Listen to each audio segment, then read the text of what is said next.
From the front pages of the press to the in front of your television screen, this is The Headliner. My name is Chanda. And my name is Curtly, Gwindi. Yes, of course, we delve into the stories that dig deeper with regards to everything that has been making headlines throughout the week. We bring you the writers of the stories, the content creators themselves, and of course, these are the expertise with regards to everything that has to do with the media industry. And today we have a Zimbabwean journalist. Yes, we are talking about none other than Latwell Nyangu, who is helping us dissect one of the stories that has been causing uproar in the streets around Harare. But before we do that, Monica, I know we have to get into the business of the day. Definitely, we have so much to tackle today. There's so much that has been happening during the week, and Latwell, I'm sure you will be helping us analyze a lot of those stories. The press is abuzz. Let's start off with the headline from the Herald. Government declares war with drug abuse. Now, this has been quite a story leading headline as the battle against drug abuse is proving to be quite intensive. And Cabinet actually did agree that all idle provincial COVID-19 isolation centers will be converted into rehabilitation centers to curb drug abuse. I think that's a very noble cause. And we also move to the daily news of 5 October, which reads, Zim hit by fresh cholera flare up. Now, the country is facing a fresh cholera outbreak, which has seen at least 126 people in the country losing their lives to the dangerous diarrheal disease. So we are urging you, I mean, clean hygiene is also important. It's just some of those tips that should be brought to the fore. And the Newsday tagged a fresh headache for Chamisa. Opposition party leader Nelson Chamisa facing fresh headaches, and after activists, they made moves to recall 15 members of parliament and 17 councillors saying they had ceased to be party members. Now, this is going to be something that I think analysts should be getting into. And finally, let's look at, not quite finally, there's a Financial Gazette of 5 October, Curtly, ditching US dollar demands, financial certainty. Economic experts called for clear roadmap with necessary fundamental conditions and avert market chaos. A lot has been happening in terms of the monetary and fiscal space, and hopefully we will get some of those financial analysts also coming on board later episodes so that we also get an appreciation of what's happening in terms of financial news. The final story, not quite the final story, but this is the story that got people talking. You're talking in WhatsApp groups, you're talking on X, Facebook, you name it. It's a story from the H Metro on 2 fathers, 2 mothers, 2 birth certificates, and 1 child in the center of that storm. So it's an innocent kid at the center of the story. Sadly, we should be having quite an interesting conversation there. Join us in the second segment, and we should be talking more about that, and we should be having Latwell giving us an appreciation of these news stories.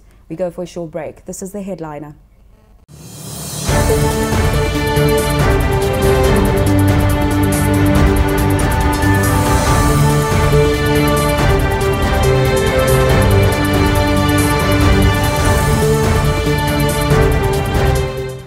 Welcome back. This is the second segment of The Headliner, and if in case you missed out on the first segment, well, you can always catch it on our Facebook page. I'm sure we should be giving you some of that headliner and give you a recap.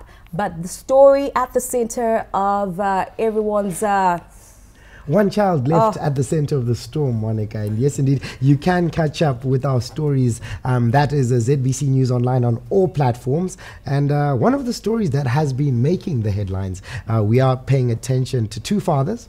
Monica, you closed off with 2. Oof. That's 2 fathers, 2 mothers, and 1 child. 2 birth certificates and 1 child. Yes, we are taking a delve into that story, and to help us analyze this and obviously give us a better appreciation, we did introduce our guest, Latwell Nyangu, who is a seasoned journalist within the field and the media industry in Zimbabwe. Latwell, welcome once again, and tell us, how does this story unfold?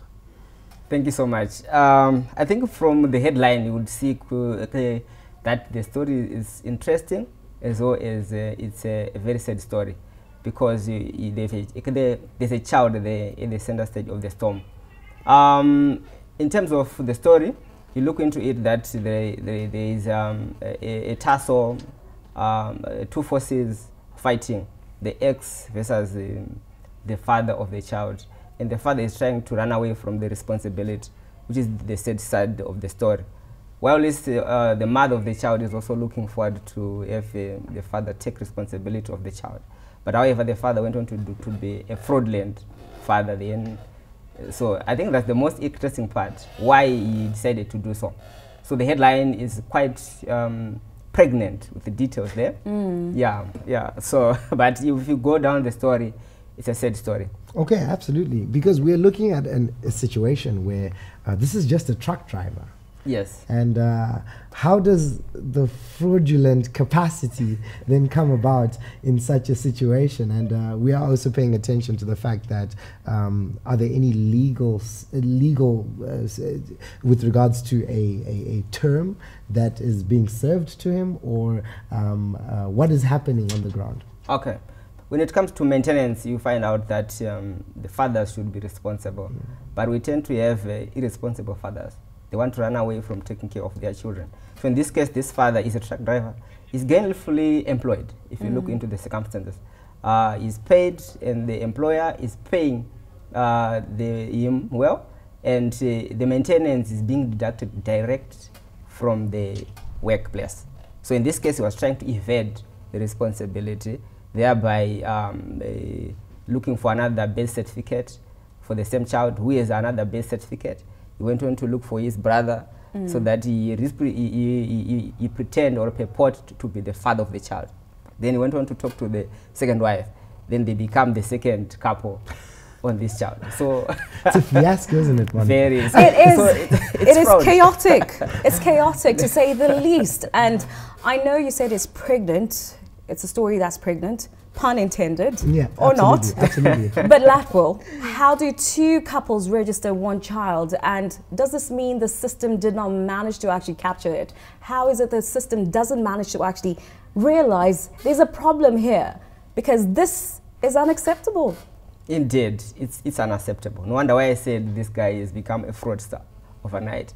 According to the story, the brother is actually expressing ignorance, that he didn't know that his brother took his ID. So it seems as if the father took the ID without the knowledge of this brother and went on to the registrar's office. Then the other birth certificate was recorded in Nyanga. So probably he went into another station and pretended as if it was lost or some sort. Oh, wow. Nyanga, Curtly. Oh, wow. Which just goes to show, if he went all the way to Nyanga, obviously this means if we are to look at home affairs, they need to take deal with some of these plugs. They need to actually look at what's happening in these provincial centers, or just the provinces as a whole. The systems need to be looked into. Do you think there should be some sort of setup? I know with the VID, they have cameras now placed. Oh yes, absolutely. Should we be having cameras placed even when we're having birth certificate registration and so forth? Absolutely. That kind of system. Yeah, I don't deny that, or I don't disagree with that. I'm sure there are some issues which need to be considered after this story. You find out there are some loopholes, and I'm sure we are going to have a follow-up of this and see what are the... Absolutely. Let's look at the maintenance aspect. I mean, this is evading, escaping, paying a certain amount. How much was this amount? I didn't go deeper into the amounts, but from my experience, I've seen a lot of stories, especially when it comes to civil court. The maintenance issue is a very serious issue which need to be followed up, because a lot of guys, a lot of men, they are steering children outside the wedlock, and they don't want to be responsible. No wonder why these women, they go to the civil court to seek for the protection of the court. So in this case, the figures may not be big, because you will be asked to say how much can you offer, and say probably 50, and how much. And I mean, we're looking at a truck driver who earns a certain amount, and Yeah, let's. I mean, for the sake of the show, was the DNA test done? Should we call do we actually? Mugabe? Yeah, that one character who's known on our local screens for doing DNA tests. Well, on this story, there's no need for the DNA stuff because the man is admitting that the child is his. Yeah. But he was only trying other ways to say, no, I'm sure the money is too much, but since he has other children. So he wanted to say the responsibility or the deduction from his money, it should be less. It should be less. So he was trying to go that way. And he was because trying the to father, the brother is said to be self-employed. So at court, when you say I'm self-employed, I only earn $50, then the court will say probably you pay $20. $20. But that's the other issue. We see a lot of maintenance cases that come to the fore, and we know a lot of the press report on this. And I think we don't really take serious maintenance cases.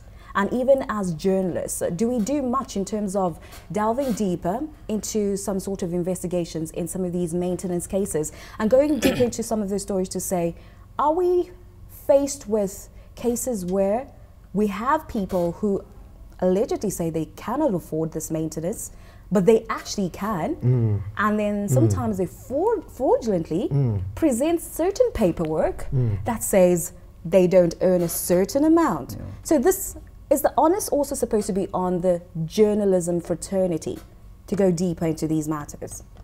I agree with you more because it's our duty as the media to actually help a society that is in need of us. Absolutely. In this case, when it comes to the maintenance, we will see that there will be vulnerable children there. But imagine a father saying, I don't have money to take care of my children. It's an issue of concern. So I'm sure many people, they're doing all these dramas, the issues, but we're trying all our best to uncover all these issues. Like in this case, you find out that there are so many people there who are out there who don't want to take care of their children. And I'm sure we are trying our best. Although at times some of these stories, the circumstances may not be coming out. Absolutely. But we are doing our best to do so. Lateral, from being vulnerable as children, from us being vulnerable with time. Thank you so much for joining us here on our segment, which took a delve deeper with regards to this headline, and most definitely you can catch up with more of these stories. Mo, I know we have so much more coming up. I see what you did there with the wording. It's a wordplay, but Latwal Nyangu, a senior Zimbabwe journalist, just taking us through his thoughts from a journalistic point of view, sentiments to that story that has been quite an uproar and bringing center to attention issues of maintenance. But join us, the third segment. This is the headliner, and we'll have another media expert, and we'll get into his take, the story of the day. Don't go back.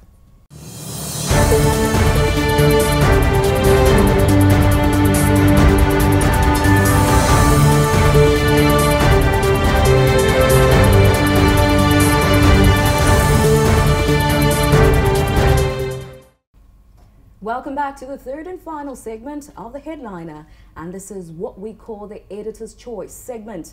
We have an in-house editor, Ian Roma, and it's good to have you in studio. Welcome.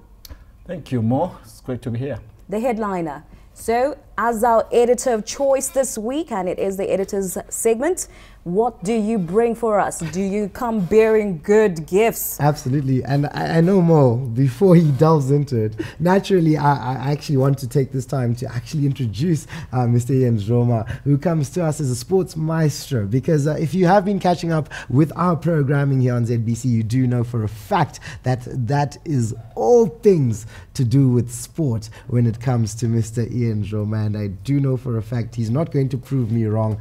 Mr. Ian, what is the headliner today? I've just been elevated. I'm now a Mister. In sport, there is no Mister, but I'll accept the title. Coach. Okay, let's go with Coach. Let's go with Coach. But he's dressed the part.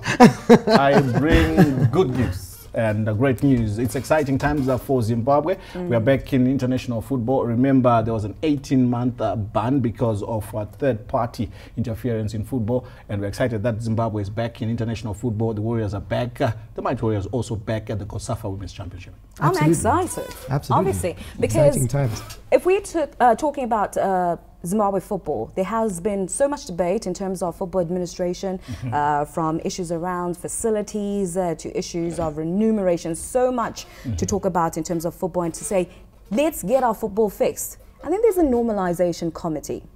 But maybe we'll talk about that later. Let's come back to our mighty warriors. Yeah. Preparation, and for the longest of times, it has been said women's football is not supported as much. Well, I don't want to bring controversy where there is good news. I think let's leave that in the past. It's associated with the dark past, which also has resulted in Zimbabwe being banned from international football. This is we've turned a new page, a new leaf, and we're giving the normalization committee a chance. And from what we saw, yes, just a few weeks to prepare, but the preparations were smooth. And we also do understand that the Mighty Warriors have got a new sponsor in terms of the kit. They've moved from Umbro to Puma. So that should be a good sign that the ladies will Papa. This is the headliner.